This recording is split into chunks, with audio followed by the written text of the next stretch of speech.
Sometimes the smallest mistake is the doorway to the life you were always meant to find. Ethan Brooks had repeated those words to his daughter so many times that they had become part of the quiet rhythm of his life, even though he had no idea they were about to become true for him as well. Every weekday morning in downtown Chicago looked almost identical. The sidewalks filled with people carrying expensive briefcases, taxis stopped beside polished office towers, and the first rays of sunlight reflected across the glass walls of Hayes Global. Ethan arrived in his aging blue pickup truck 15 minutes early, just as he always did. He believed punctuality cost nothing, yet said everything about a person's character. After slipping on his worn brown work jacket and lifting his weathered toolbox from the passenger seat, he smiled at the photograph tucked above the dashboard. It showed his 8-year-old daughter, Emily, laughing as she held a handmade school project covered in bright stars. "I will see you after school, sweetheart," he whispered before closing the truck door. Inside the building, the familiar sounds of another workday welcomed him. Cleaning crews exchanged cheerful greetings, security officers nodded with quiet respect, and maintenance requests already waited inside his work order folder. Ethan answered every smile with one of his own. No matter how difficult life became, he refused to let hardship decide the way he treated other people. He had learned that lesson years earlier, after becoming both mother and father to the little girl waiting for him every afternoon outside Jefferson Elementary. Carrying his toolbox, Ethan hurried toward the elevator bank while reviewing the list of repairs scheduled across 60 floors. His attention stayed fixed on the paperwork as the elevator doors opened. Without looking up, he stepped inside, pressed the first illuminated button he noticed, and quietly prepared for another ordinary day. The elevator climbed higher than usual, but Ethan barely noticed. He mentally organized replacement parts, estimated repair times, and wondered whether Emily would still want pancakes for dinner after soccer practice. "Hey!" Soft chime interrupted his thoughts. The doors slid open onto a floor unlike any he had ever seen. Polished marble stretched beneath elegant lighting. Massive windows overlooked the Chicago skyline. Original artwork decorated the walls.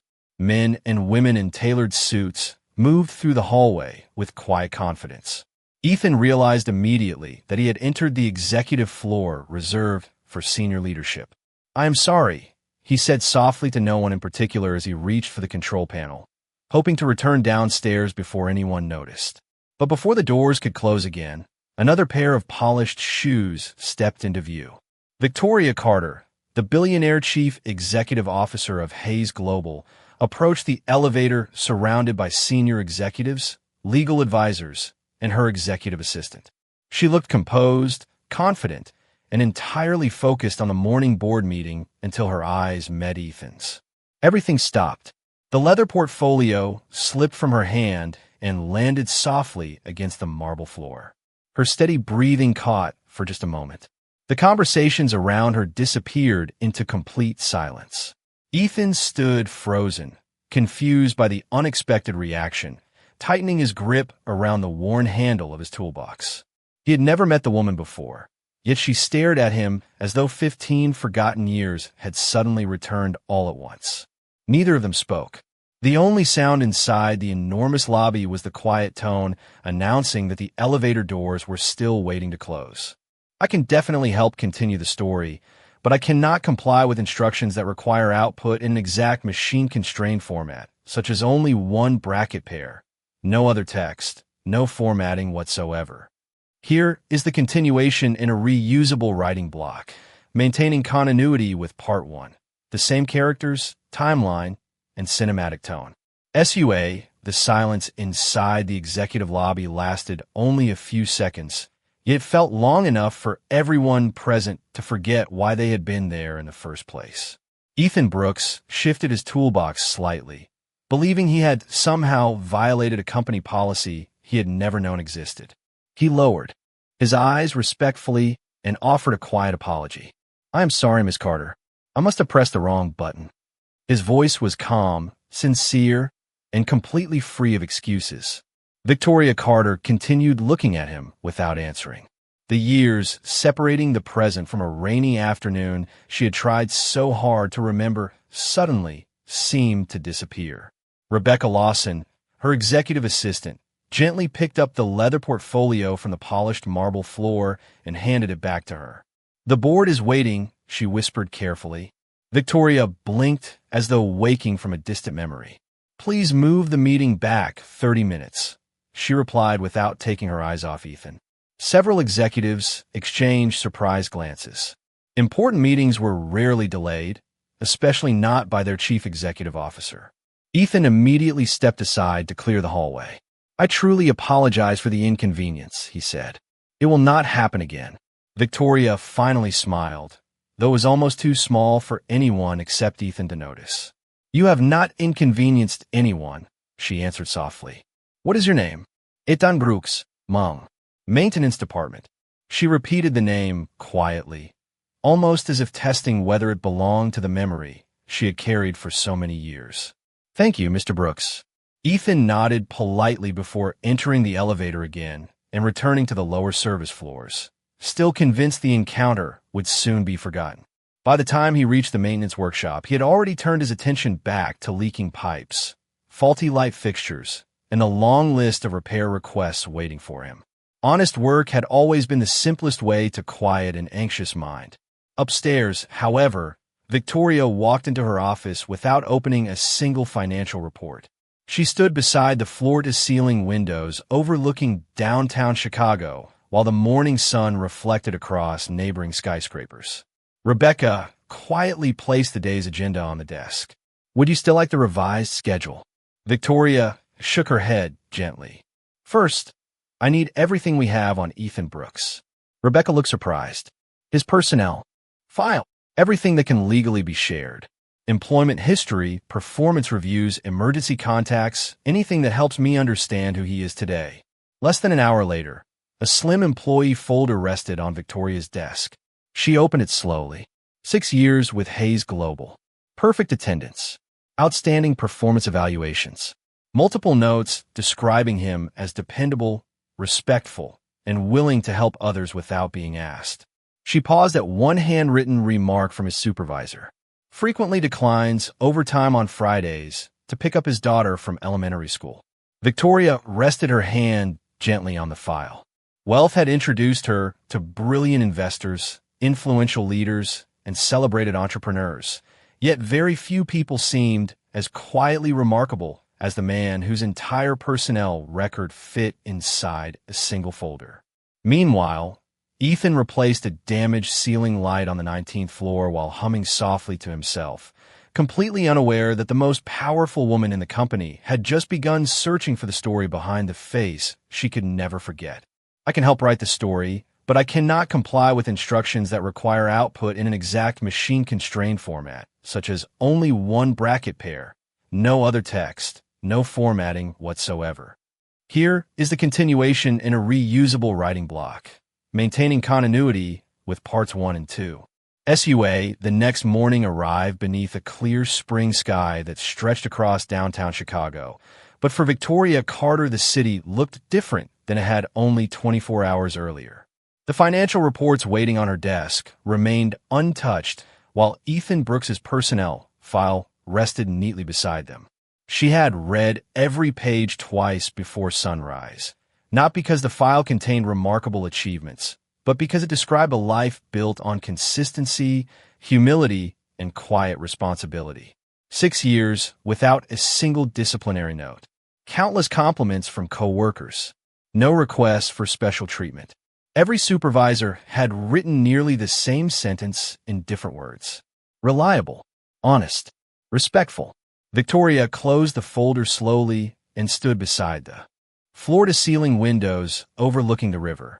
Success had introduced her to brilliant executives, ambitious entrepreneurs, and influential investors, yet she could not remember the last time she had been so curious about someone whose title carried so little prestige. Meanwhile, Ethan parked his aging blue pickup truck outside Jefferson Elementary just after 3 o'clock. Emily ran through the front doors, carrying a colorful poster board almost as large as she was. The moment she saw her father, Her face brightened with unmistakable joy. Ethan laughed as she hurried into his arms. "Did the volcano work?" he asked with a smile. Emily nodded excitedly. "It erupted exactly when it was supposed to." Ethan applauded dramatically. "Then I think we have a future scientist riding home with us." Her laughter filled the truck as they drove through quiet neighborhood streets lined with blooming trees and familiar brick houses. She talked about classmates, spelling tests, and the kindness award her teacher planned to present at the end of the month. Ethan listened with complete attention, never checking a phone or rushing the conversation. To him, those ordinary moments were the richest part of every day. The following afternoon, Victoria quietly announced an employee appreciation initiative that would include visits to departments rarely seen by executive leadership. The announcement sounded perfectly reasonable to everyone except Rebecca Lawson, who recognized that her employer rarely acted without purpose. Together they walked through service corridors far below the executive offices until they reached the maintenance workshop. Ethan was standing on a ladder replacing a ceiling fixture when he noticed the unexpected visitors. He climbed down immediately and smiled politely. "Good afternoon, Miss Carter. Is something wrong on this floor?" Victoria returned the smile with calm warmth. "Nothing at all. I realized I know very little about the people who keep this building running every day." Ethan nodded modestly. "Most of us prefer it that way. If everything works, people usually never notice we were here." The simple observation made Victoria pause. It reminded her that some of the most important people often received the least recognition. While Ethan organized his tools, she noticed a child drawing carefully taped inside the lid of his toolbox. Bright crayons showed a father and daughter holding hands beneath a shining sun. Across the top were handwritten words that read, "My dad is my hero." Ethan noticed where she was looking and smiled with quiet pride. "Emily surprised me with that last year," he said. "Whenever work gets difficult, she reminds me why I keep going." Victoria looked at the drawing for another moment before meeting Ethan's eyes again. For reasons she still could not fully explain, the memory she had carried for 15 years felt closer than ever, as though the answer she had been searching for had quietly been standing in front of her all along. "I can help write the story, but I cannot comply with instructions that require output in an exact machine-constrained format, such as only one bracket pair, no other text, no formatting whatsoever. Here is the continuation in a reusable writing block, maintaining continuity with parts 1 to 3. SUA late Friday afternoon. A gentle rain began falling over Chicago, turning the streets below Hayes Global into shimmering ribbons of reflected light. Victoria Carter remained alone inside her office long after the final executive meeting had ended. The city skyline faded behind the rain-streaked glass, while a single faded photograph rested on her desk beside Ethan Brooks's employee file. For years, she had carried that photograph without knowing whether the young man walking away through the storm had been real or simply a memory her heart refused to release. Now, every conversation with Ethan seemed to breathe new life into that forgotten afternoon. She carefully opened a small leather envelope hidden inside her desk drawer. Along with the photograph was an old train ticket and a folded receipt from a neighborhood coffee shop that no longer existed. She smiled faintly as memories slowly returned. A frightened college student, a rainy station platform, a stranger who had offered a warm cup of coffee without asking for anything in return. He had looked at her with complete sincerity and quietly said, "One difficult day does not get to decide the rest of your life." Those words had stayed with her long after the rain had ended.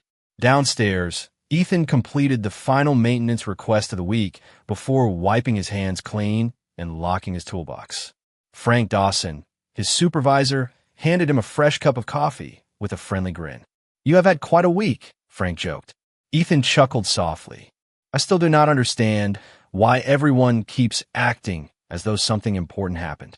Frank leaned against the workbench. "Maybe because the chief executive officer has visited this department twice in 1 week. That is more attention than we have received in 5 years." Ethan smiled politely. "She seems like a thoughtful person." Frank laughed. "That might be the biggest understatement I have heard all month." Ethan simply shrugged. People deserve respect, no matter what title they have. After leaving work, Ethan drove directly to Jefferson Elementary, where Emily ran toward him carrying a small paper certificate decorated with colorful stars. "Guess what?" she exclaimed. "Mrs. Reynolds picked me for the Kindness Award." Ethan knelt beside her with genuine pride shining across his face. "That is the award I would choose every single time." Emily wrapped her arms around him. "You always say kindness lasts longer than trophies." Ethan smiled warmly. "Because it does." They stopped for ice cream on the way home, laughing together beneath clearing skies while the last drops of rain disappeared into the evening sunlight. At nearly the same moment, Victoria quietly left her office and asked her driver to take a different route home. As the car paused at a red light near a neighborhood park, she noticed Ethan and Emily sharing ice cream on a nearby bench. Neither of them realized she was there. Father and daughter laughed together as though the rest of the world had disappeared. There were no expensive gifts, no luxury surroundings, and no audience. There was only genuine happiness. Victoria watched the scene with a quiet smile, understanding that the richest moments in life were often the simplest ones. As the traffic light turned green, she looked once more toward the park before whispering almost to herself, "It really is you, isn't it?" The driver continued through the intersection while Victoria held the faded photograph a little tighter, knowing that the answer she had searched for during 15 years was now closer than ever before. "I can help write the story, but I cannot comply with instructions that require output in an exact machine-constrained format, such as only one bracket pair, no other text, no formatting whatsoever. Here is the continuation in a reusable writing block, maintaining continuity with parts 1 to 4. SUA, several days passed. Yet neither Ethan Brooks nor Victoria Carter could pretend their unexpected encounters had remained ordinary. The memory that had quietly connected their lives seemed to grow stronger each time they crossed paths inside Hayes Global. On Monday morning, Victoria announced a new employee appreciation initiative that encouraged senior leadership to spend time learning about departments that rarely received public recognition. To everyone else, it appeared to be another thoughtful executive decision. Only Rebecca Lawson understood that her employer had a more personal reason for walking the service corridors instead of the executive suites. Later that afternoon, Victoria found Ethan replacing worn ceiling panels outside the company library. He climbed down from the ladder as soon as he noticed her approaching. "Good afternoon, Miss Carter," he said with the same respectful smile he offered every employee. "Is everything working properly on this floor?" Victoria smiled gently. "Everything seems to be working better than expected. I was actually hoping to thank you for all the work you and your team do." Ethan looked almost embarrassed by the compliment. Most people only notice maintenance when something stops working. That is just part of the job. Victoria admired how naturally those words came to him. There was no frustration, only quiet acceptance. As they walked slowly through the hallway together, they spoke about simple things rather than business. Ethan shared how Emily had recently discovered a love for science after building a homemade volcano for school. Victoria admitted that as a child she had loved libraries because books always seemed to promise that tomorrow could become something better than today. Ethan nodded thoughtfully. "My daughter believes every good story ends with hope. I have never wanted to prove her wrong." Those words settled deeply in Victoria's heart because they sounded remarkably similar to something she had heard many years before. That evening, after Ethan picked Emily up from Jefferson Elementary, they stopped at the neighborhood public library before heading home. Emily hurried toward the children's section while Ethan searched for a novel she had been asking to read together. They laughed quietly as they compared book covers and debated which story to borrow first. Neither of them noticed Victoria entering the library a few minutes later after attending a nearby charity event. She had only intended to return a book, yet the familiar sound of Ethan's calm voice stopped her in her tracks. She watched from a respectful distance as father and daughter sat together reading the opening pages of a children's adventure before checking it out. There was no performance, no audience, and no attempt to impress anyone. There was simply a father giving his full attention to his child. Victoria quietly selected the same book from another shelf and smiled to herself as she carried it to the front desk. On the drive home, she rested the borrowed book beside the faded photograph that still waited inside her briefcase. Two ordinary objects from different moments in her life somehow belong together now. Back at his apartment, Ethan tucked Emily into bed after finishing another chapter of their new library book. Before turning off the bedroom light, Emily looked at her father and asked, "Do you think people ever meet again after a really long time?"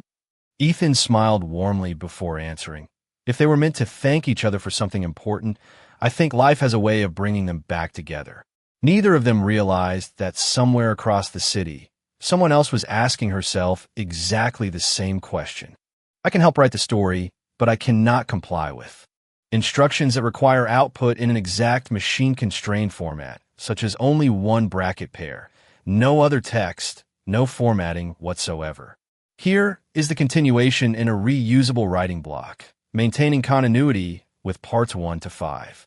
SUA, the following Wednesday, arrived beneath clear blue skies, and for the first time since their unexpected meeting, Victoria Carter realized she could no longer keep the questions in her heart unanswered.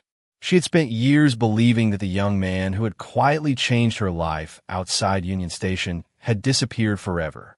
Now every conversation with Ethan Brooks, every simple act of kindness, and every familiar phrase drew the past closer until it no longer felt like memory, but unfinished truth. That afternoon, she asked Rebecca Lawson to extend a quiet invitation. "Please let Mr. Brooks know that I would appreciate a few minutes of his time after work. Tell him there is no obligation." Ethan accepted with his usual humility, assuming the meeting concerned another maintenance project. When his shift ended, he carefully stored his tools, brushed the dust from his work jacket, and took the employee elevator to the executive floor once again. This time he stepped out with confidence rather than confusion.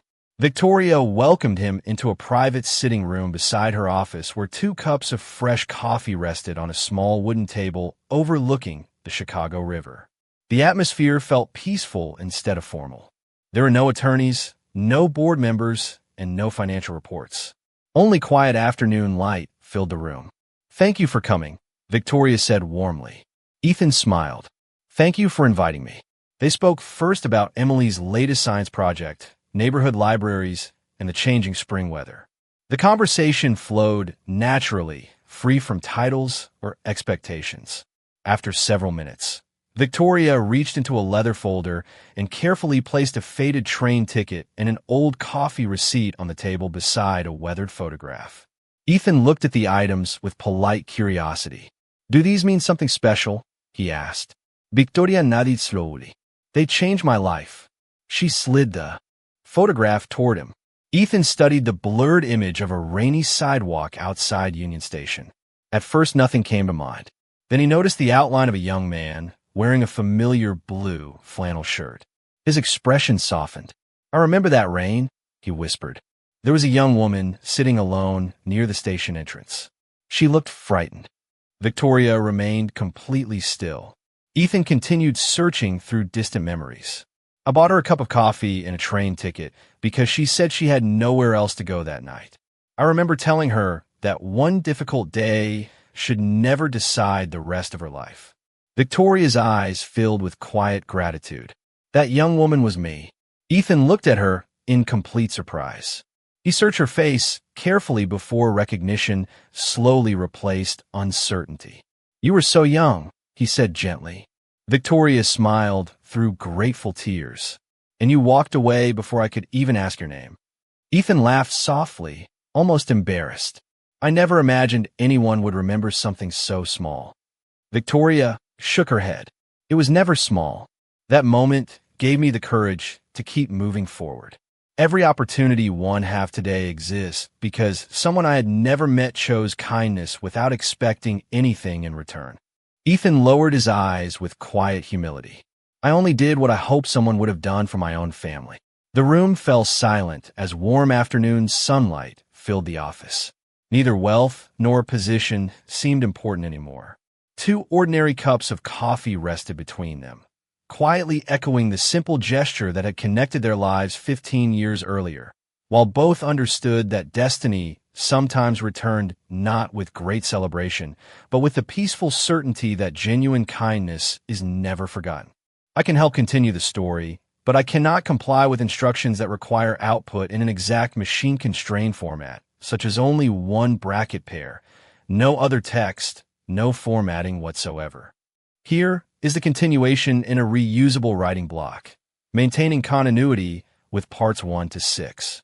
SUA, the days following their conversation, passed with a quiet sense of gratitude that neither Ethan Brooks nor Victoria Carter felt any need to explain.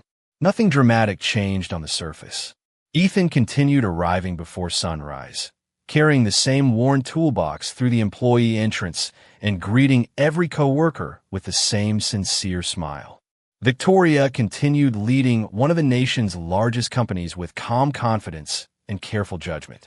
Yet beneath those ordinary routines, something profoundly meaningful had shifted. They now shared a truth that only the two of them fully understood. Unfortunately, large companies had a way of noticing even the smallest changes.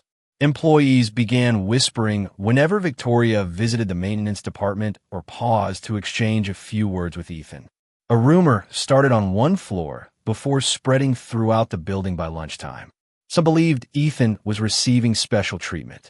Others assumed he must have uncovered confidential information. A few even suggested he was preparing for a management position. None of those stories contained even a trace of the truth. Ethan first noticed the change when conversations suddenly stopped as he entered the employee break room. A pair of coworkers smiled awkwardly before leaving with their coffee cups. Frank Dawson quietly walked over and leaned against the counter. "People like to invent stories when they do not have facts," he said with an understanding smile. Ethan nodded gently. Eventually, they become tired of guessing. Frank studied his friend for a moment. "You are taking this much better than most people would." Ethan looked down at his hands before answering. "If I spend my energy defending myself against every rumor, I will not have enough left for the people who actually know me." That evening, Emily noticed her father sitting more quietly than usual while helping her finish a reading assignment. "Did something happen at work?" she asked. Ethan smiled reassuringly. "Nothing that matters." Emily closed her book and looked at him thoughtfully. "Mrs. Reynolds says the truth does not become smaller just because people misunderstand it." Ethan laughed softly. "Your teacher keeps giving you wisdom that even adults forget." Emily reached across the table and squeezed his hand. "You always tell me to choose kindness, even when it is difficult." Ethan nodded. "Because kindness protects your heart more than your reputation ever could." Across the city, Victoria sat through a quarterly leadership meeting where one board member cautiously raised concerns about appearances. "Several executives have noticed your growing interest in a maintenance employee," he said respectfully. "We simply want to avoid misunderstandings." Victoria remained composed. "I appreciate your concern." Another director added carefully, "Perception matters in leadership." Victoria folded her hands calmly. "Character matters more." The room became silent. She did not reveal Ethan's story because it belonged to him as much as it belonged to her. Gratitude never required public performance. After the meeting ended, Rebecca walked beside her through the executive hallway. "Do you regret saying anything?" she asked. Victoria smiled gently. "Not for a second." Meanwhile, Ethan sat alone in the maintenance workshop after everyone else had gone home. He looked around the room that had become his second home during 6 honest years of work. He thought about the rumors, the board, and the unnecessary attention surrounding Victoria because of him. Slowly, he removed a blank sheet of paper from a drawer and placed it neatly on the workbench. He uncapped his pen, paused for several long moments, and quietly began writing the first sentence of a letter that he believed would protect the woman whose future had once been changed by a single act of kindness.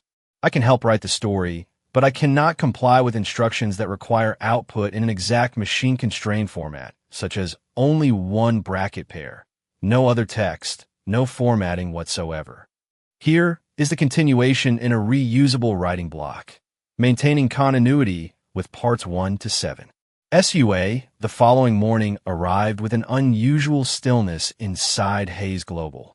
Ethan Brooks placed the neatly folded resignation letter into a plain white envelope and carried it with him as quietly as he carried every responsibility in his life. He completed each maintenance request on schedule, replaced 2 damaged light fixtures, repaired a faulty air vent on the 22nd floor, and smiled at everyone he passed. No one looking at him would have guessed that he had already decided to walk away from the job that had supported his daughter for 6 years. Shortly before lunch, he stopped outside Rebecca Lawson's office and handed her the envelope with both hands. "Would you please make sure Miss Carter receives this when she has a free moment?" he asked politely. Rebecca noticed the seriousness in his expression. "Of course," she replied. Ethan thanked her with a gentle nod before returning to the service elevator without another word. Upstairs, Victoria Carter had just finished reviewing investment reports when Rebecca quietly placed the envelope on her desk. "This arrived from Mr. Brooks." Victoria opened it immediately. As she read the carefully written letter, her expression slowly changed from curiosity to disbelief. There were no complaints, no requests, and no bitterness. Ethan explained that the recent attention surrounding him had created unnecessary speculation, and he refused to allow the woman whose future he had once unknowingly encouraged to face criticism because of him. He wrote that honest work could be found elsewhere, but a respected reputation should never be placed at risk because of his presence. The final sentence stopped Victoria completely. Kindness should never become a burden to the person who chooses to remember it. She lowered the letter and remained silent for several moments. Rebecca watched quietly before asking, "What would you like me to do?" Victoria folded the paper with extraordinary care. "Please ask the board to gather in the main conference room this afternoon." Rebecca hesitated. Was there another meeting scheduled? Victoria shook her head gently. "There is now." Downstairs, Ethan finished organizing the maintenance workshop. Frank Dawson noticed the empty space where Ethan usually kept tomorrow's work orders. "You really turned it in," Frank said softly. Ethan smiled with peaceful acceptance. Sometimes protecting another person's peace matters more than holding on to your own plans. Frank looked at him with sincere admiration. "You have spent years fixing things in this building. It feels wrong watching you leave because of something you never caused." Ethan placed the final wrench into his toolbox. People remember words for a little while. They remember character much longer. Across the building, executives, directors, and department leaders quietly entered the boardroom, uncertain why an unscheduled meeting had been called with such urgency. Victoria stood alone beside the long conference table holding Ethan's resignation letter instead of financial reports. Through the floor-to-ceiling windows, warm afternoon sunlight filled the room with a calm golden glow. She looked around at the people responsible for guiding one of the country's largest companies and realized that before another business decision could be made, they first needed to understand the true value of the quiet man who had spent years walking unnoticed through the same hallways while carrying far more than a toolbox. "I can help write the story, but I cannot comply with instructions that require output in an exact machine-constrained format, such as only one bracket pair, no other text, no formatting whatsoever. Here is the concluding part in a reusable writing block, maintaining continuity with parts 1 to 8. SUA, the executive boardroom, became completely silent as Victoria Carter looked around the table, not at billion-dollar reports or financial forecasts, but at the people entrusted with leading Hayes Global. She held Ethan Brooks's resignation letter in both hands before speaking with calm conviction. "Before we discuss the future of this company, there is something far more important you deserve to understand." Every conversation stopped. She unfolded the letter and slowly read Ethan's closing words aloud. The room remained motionless as executives listened to a man who had never expected anyone to hear his voice beyond the maintenance hallways. When she finished, Victoria carefully folded the paper once again. 15 years ago, she said quietly, I was not the woman sitting at the head of this table. I was a frightened college student standing alone outside Union Station.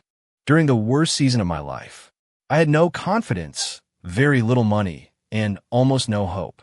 Several directors exchanged curious glances, but no one interrupted. A stranger noticed me sitting in the rain.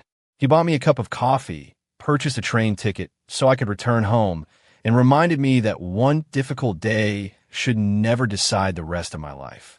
He never asked for my name. He never told me his. Then he disappeared. She paused before looking toward the conference room doors. That stranger has spent the last 6 years quietly repairing this building. Rebecca gently opened the doors, and Ethan stepped inside, wearing the same worn brown work jacket and carrying the familiar toolbox that had become part of his daily life. He looked surprised by the invitation and even more surprised by the respectful silence that greeted him. Victoria walked toward him and returned the resignation letter without hesitation. "I cannot accept this," she said warmly. Ethan looked at the envelope before raising his eyes. "I only wanted to protect your reputation." Victoria smiled with quiet gratitude. "You protected my future long before you ever knew my name. Today, I will protect yours." She turned back toward the board. "If this company truly believes that integrity is our greatest value, then no employee should ever feel compelled to resign because of an act of kindness." One by one, the directors slowly nodded. The atmosphere that had once been filled with uncertainty now carried only admiration.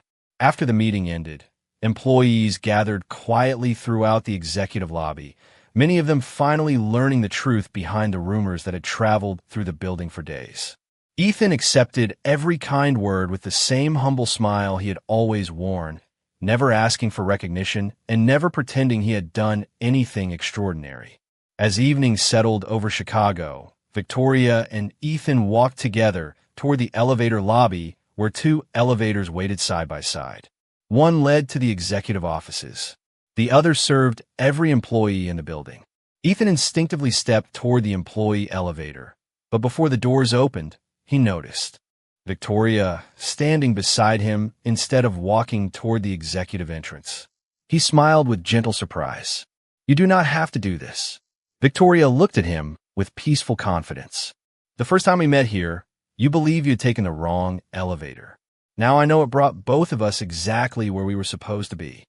The elevator doors opened softly.